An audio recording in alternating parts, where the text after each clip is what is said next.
Oke, halo semuanya, selamat datang kembali di Tanya Seputar Hukum.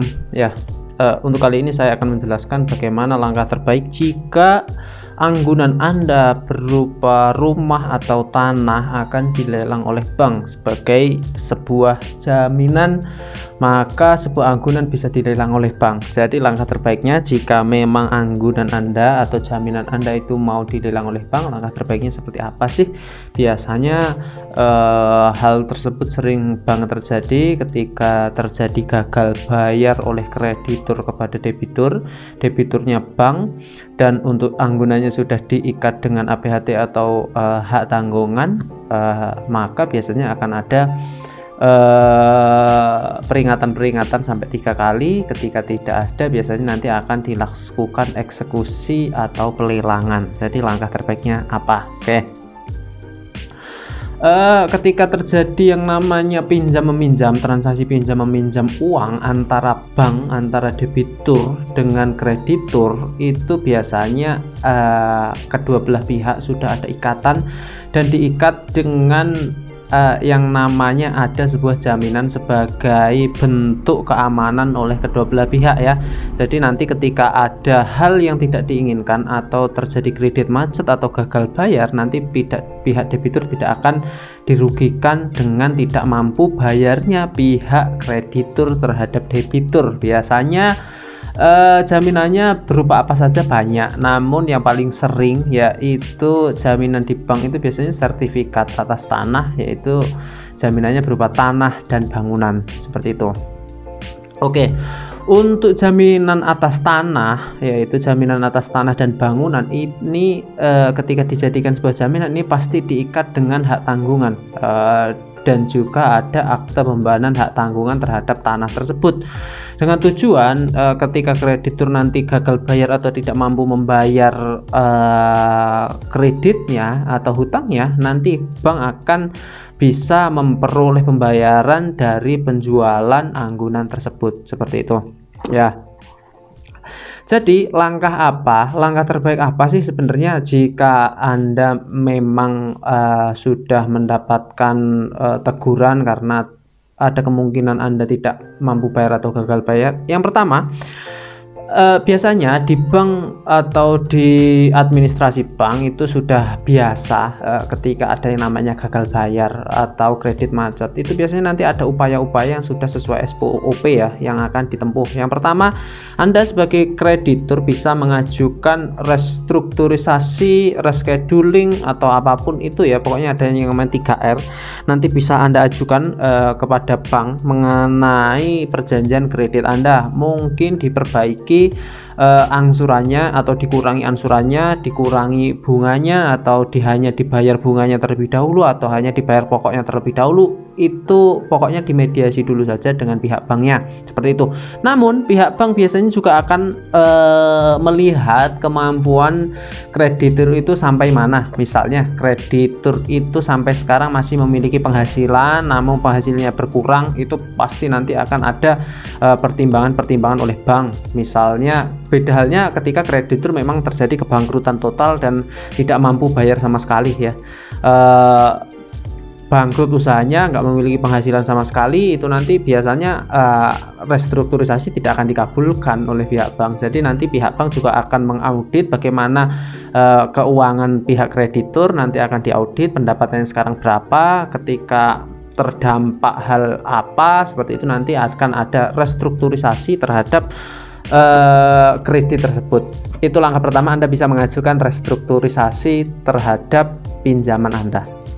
Langkah kedua, ini langkah terbaik, biasanya seperti itu ya. Langkah terbaik kedua yaitu jika memang Anda tidak mampu untuk membayar dan Anda sudah melakukan upaya restrukturisasi namun tidak berhasil, Anda bisa melakukan penjualan aset-aset Anda saja ya, daripada aset Anda dilelang. Karena nanti ketika terjadi pelelangan itu nanti ada appreciate atau orang yang menaksir harga anggunan Anda, itu biasanya nanti orang yang netral, namun kadang orang menaksir harga terendah dengan barang anggunan Anda mungkin kadang terlalu rendah ya, tidak sesuai dengan pikiran Anda. Rumah yang menjadi anggunan itu biasanya bisa laku 1 miliar, kok ternyata harga minimal lelangnya kok cuma 800 juta gitu kan, udah rugi 200 juta. Jadi sebelum memang terjadi yang namanya pelelangan ya, itu lebih baik Anda menjual aset-aset Anda yang lain ya, untuk menutupi hutang tersebut ya. Jadi misalnya kalau masih ada mobil, motor, perabotan rumah, atau bangunan yang lain, atau tanah yang lain yang mungkin kurang strategis atau apapun, nanti bisalah untuk pelunasan hutang tersebut atau kredit tersebut ya. Itu langkah kedua, saran dari saya, karena nanti daripada rugi-rugi amat ketika terjadi pelelangan.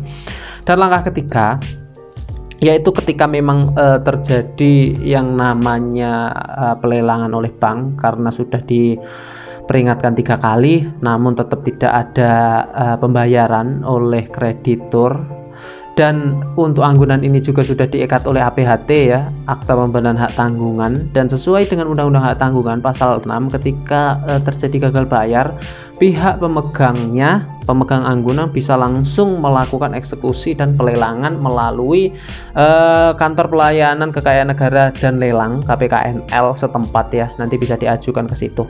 Jadi langkah ketiga, jika memang terjadi hal tersebut ya, jika memang terjadi lelang dan tidak sesuai dengan keinginan Anda sudah berupaya dengan baik, sudah berupaya untuk restrukturisasi, sudah berupaya untuk menjual aset-aset Anda untuk menutupi, masih berupaya dan masih merasa sanggup untuk membayar kredit tersebut, maka Anda bisa melakukan gugatan atau gugatan perbuatan melawan hukum terhadap pelaksanaan lelang tersebut agar dibatalkan ya, dengan petitum atau dengan tuntutan nanti untuk menurunkan suku bunga, atau nanti bisa merestrukturisasi, bahwa nanti meyakinkan kepada majelis hakim bahwa Anda masih mampu untuk membayar hutang tersebut atau membayar kredit tersebut kepada debitur tanpa melalui pelelangan tersebut ya.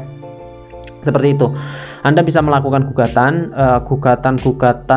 semacam ini biasanya cukup memakan waktu, bisa sampai 6 bulanan, setengah tahunan ya biasanya untuk gugatan semacam ini. Jadi itu nanti juga bisa menjadikan kesempatan Anda untuk berpikir lebih matang, lebih baiknya seperti apa, mau dilelang atau tetap dipertahankan untuk anggunan tersebut, seperti itu. Dan saya sampaikan terakhir, untuk pelelangan biasanya untuk sekarang pelelangan terhadap barang anggunan itu sudah terbuka sekali, yang memenangkan lelang siapa, dengan harga berapa, dan appreciate yang memberi minimal harga itu juga sudah jelas, nominalnya berapa dan lain sebagainya itu sudah jelas ya. Jadi sudah transparan.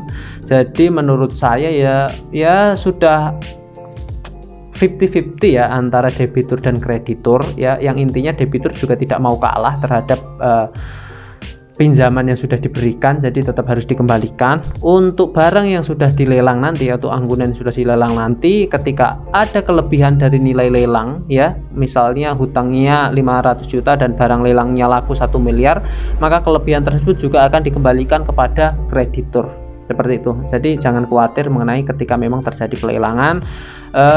Kalau tidak mau dipertahankan lagi ya udah nggak apa-apa, dilakukan pelelangan saja, nilainya berapa, kelebihannya berapa atau kekurangannya berapa mungkin, dan cukup diamati dan diawasi saja. Saya pikir itu cukup. Seperti biasa, semoga bermanfaat dan terima kasih. Assalamualaikum warahmatullahi wabarakatuh.